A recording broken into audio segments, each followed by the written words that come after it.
ಎಲ್ಲರಿಗೂ ನಮಸ್ಕಾರ. ಇಂದು ನಾವು ನಿಮಗೆ ಯಂತ್ರದ ಸಹಾಯದಿಂದ ಮಾಡುವಂತಹ ವಶೀಕರಣ ತಂತ್ರವನ್ನು ಹೇಳಿಕೊಡುತ್ತಿದ್ದೇವೆ. ಈ ಒಂದು ತಂತ್ರವನ್ನು ನೀವು ಮಾಡುವುದರಿಂದ ನೀವು ಇಷ್ಟಪಟ್ಟ ಸ್ತ್ರೀ ಅಥವಾ ಪುರುಷ ಅಥವಾ ಯಾರನ್ನ ಬೇಕಾದರೂ ಸಹ ನಿಮ್ಮ ಕೈವಶ ಮಾಡಿಕೊಳ್ಳಬಹುದು. ಈ ತಂತ್ರವನ್ನು ಮಾಡುವುದು ಹೇಗೆ ಎಂದು ತಿಳಿದುಕೊಳ್ಳುವ ಮೊದಲು ತಪ್ಪದೆ ನಮ್ಮ ಈ ವಿಡಿಯೋವನ್ನು ಲೈಕ್ ಮಾಡಿ ಹಾಗೂ ನೀವಿನ್ನೂ ನಮ್ಮ ಚಾನಲನ್ನು ಸಬ್ಸ್ಕ್ರೈಬ್ ಮಾಡಿಲ್ಲ ಅಂದರೆ ಈ ಕೂಡಲೇ ಸಬ್ಸ್ಕ್ರೈಬ್ ಬಟನ್ ಮೇಲೆ ಕ್ಲಿಕ್ ಮಾಡಿ ಮತ್ತು ಪಕ್ಕದಲ್ಲೇ ಬರೋ ಬೆಲ್ ಐಕಾನ್ ಮೇಲೆ ಕೂಡ ಕ್ಲಿಕ್ ಮಾಡಿ. ಹಾಗೂ ನಿಮ್ಮ ಜೀವನದಲ್ಲಿ ಇರುವಂತಹ ಎಲ್ಲ ಸಮಸ್ಯೆಗಳಿಗೂ ಸಹ ಸ್ಕ್ರೀನ್ ಮೇಲೆ ಡಿಸ್ಪ್ಲೇ ಆಗುತ್ತಿರುವ ನಮ್ಮ ಗುರೂಜಿ ನಂಬರ್ಗೆ ಕರೆ ಮಾಡಿ. ಎಲ್ಲ ರೀತಿಯ ಸಮಸ್ಯೆಗಳಿಗೂ ಸಹ ಶಾಶ್ವತ ಪರಿಹಾರವನ್ನು ಮಾಡಿಕೊಡುತ್ತಾರೆ. ಮೊದಲಿಗೆ ಈ ತಂತ್ರವನ್ನು ಮಾಡುವುದಕ್ಕೆ ಒಂದು ಬಿಳಿಯ ಕಾಗದ, ಬ್ಲ್ಯಾಕ್ ಮಾರ್ಕರ್ ಪೆನ್ ಬೇಕಾಗುತ್ತದೆ.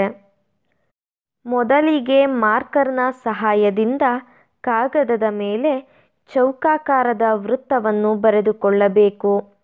ನಂತರ ಆ ದೊಡ್ಡ ಚೌಕದ ಒಳಗಡೆ 9 ಪುಟ್ಟದಾದ ಚೌಕಗಳು ಬರುವಂತೆ ವಿಭಾಗಿಸಿಕೊಳ್ಳಬೇಕು. ಯಂತ್ರದ ಮೇಲ್ಭಾಗದಲ್ಲಿ 786 ಅಂತ ಸಂಖ್ಯೆಯನ್ನು ಬರೆದುಕೊಳ್ಳಬೇಕು. ಹಾಗೂ ಯಂತ್ರದ ಕೆಳಭಾಗದಲ್ಲಿ ನೀವು ಯಾರನ್ನು ನಿಮ್ಮ ಕೈವಶ ಮಾಡಿಕೊಳ್ಳಬೇಕು ಅಂತ ಇರ್ತೀರಾ ಅವರ ಹೆಸರನ್ನು ಬರೆಯಬೇಕು. ಉದಾಹರಣೆಗೆ ಉಮಾ ಅಂತ ಬರೆದುಕೊಳ್ಳಿ.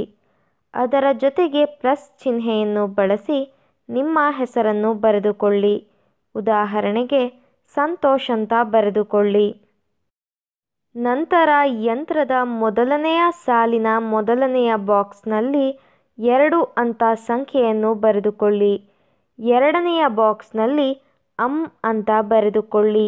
ಮೂರನೆಯ ಬಾಕ್ಸ್ನಲ್ಲಿ 21 ಅಂತ ಬರೆದುಕೊಳ್ಳಿ. ಹಾಗೂ ಎರಡನೇ ಸಾಲಿನ ಮೊದಲನೆಯ ಬಾಕ್ಸ್ನಲ್ಲಿ ಅಂತ ಬರೆದುಕೊಳ್ಳಿ. ಎರಡನೆಯ ಬಾಕ್ಸ್ನಲ್ಲಿ 14 ಅಂತ ಬರೆದುಕೊಳ್ಳಿ. ಮೂರನೆಯ ಬಾಕ್ಸ್ನಲ್ಲಿ 9 ಅಂತ ಬರೆದುಕೊಳ್ಳಿ. ಹಾಗೂ ಮೂರನೇ ಸಾಲಿನ ಮೊದಲನೆಯ ಬಾಕ್ಸ್ನಲ್ಲಿ 3 ಅಂತ ಬರೆದುಕೊಳ್ಳಿ. ಎರಡನೆಯ ಬಾಕ್ಸ್ನಲ್ಲಿ 11 ಅಂತ ಬರೆದುಕೊಳ್ಳಿ. ಹಾಗೂ ಕೊನೆಯ ಬಾಕ್ಸ್ನಲ್ಲಿ 5 ಅಂತ ಬರೆದುಕೊಳ್ಳಿ. ನೀವು ಈ ತಂತ್ರವನ್ನು ಮಾಡಬೇಕಾದರೆ ನೀವು ಯಾರನ್ನು ನಿಮ್ಮ ಕೈವಶ ಮಾಡಿಕೊಳ್ಳಬೇಕು ಅಂತ ಇರ್ತೀರಾ ಅವರ ಹೆಸರು ಹಾಗೂ ಅವರ ಭಾವಚಿತ್ರವನ್ನು ನಿಮ್ಮ ಮನಸ್ಸಿನಲ್ಲಿಯೇ ನೆನಪಿಸಿಕೊಳ್ಳುತ್ತಾ ಅವರು ಸಂಪೂರ್ಣವಾಗಿ ನಿಮ್ಮ ಕೈವಶವಾಗಲಿ ಎಂಬ ಸಂಕಲ್ಪವನ್ನು ನೀವು ಮಾಡಬೇಕು. ಸಂಖ್ಯೆಯನ್ನು ಬರೆದ ಬಳಿಕ ನಾವು ಹೇಳಿಕೊಡುವ ಈ ಒಂದು ಶಕ್ತಿಶಾಲಿಯಾದಂತಹ ವಶೀಕರಣ ಮಂತ್ರವನ್ನು 21 ಬಾರಿ ಪಠಿಸಬೇಕು. ಆ ಶಕ್ತಿಶಾಲಿಯಾದಂತಹ ವಶೀಕರಣ ಪದ ಯಾವುದು ಎಂದರೆ ಯಾ ಅಲ್ ಹುಬ್. ಪೇಪರನ್ನು ನಿಮ್ಮ ಕೈಯಲ್ಲಿ ಹಿಡಿದುಕೊಂಡು ಈ ಒಂದು ಮಂತ್ರವನ್ನು ನೀವು ಪಠಿಸಬೇಕು. ಮಂತ್ರವನ್ನು ಪಠಿಸಿದ ಬಳಿಕ 2 ಕಲ್ಲನ್ನು ತೆಗೆದುಕೊಂಡು 2 ಕಲ್ಲಿನ ಮಧ್ಯೆ ಪೇಪರನ್ನು ಇಟ್ಟು ಮತ್ತೊಮ್ಮೆ ಮಂತ್ರವನ್ನು 21 ಬಾರಿ ಪಠಿಸಬೇಕು ವೀಕ್ಷಕರೇ. ಈ ರೀತಿಯಾಗಿ ನೀವು ಮಾಡುವುದರಿಂದ ನೀವು ಇಷ್ಟಪಟ್ಟವರು ನಿಮ್ಮ ವಶವಾಗಿ ಬಿಡುತ್ತಾರೆ. ಇದು ಬಹಳ ಶಕ್ತಿಶಾಲಿಯಾದಂತಹ ವಶೀಕರಣ ತಂತ್ರವಾಗಿದೆ.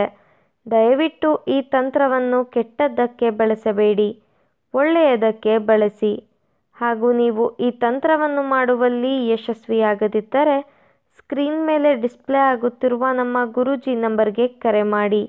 ನಿಮ್ಮ ಎಲ್ಲ ಕಠಿಣ ಸಮಸ್ಯೆಗಳಿಗೂ ಸಹ ಶಾಶ್ವತ ಪರಿಹಾರವನ್ನು ಮಾಡಿಕೊಡುತ್ತಾರೆ.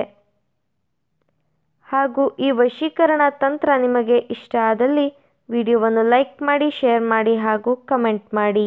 ವಿಡಿಯೋ ನೋಡಿದ ಎಲ್ಲರಿಗೂ ಸಹ ಧನ್ಯವಾದಗಳು.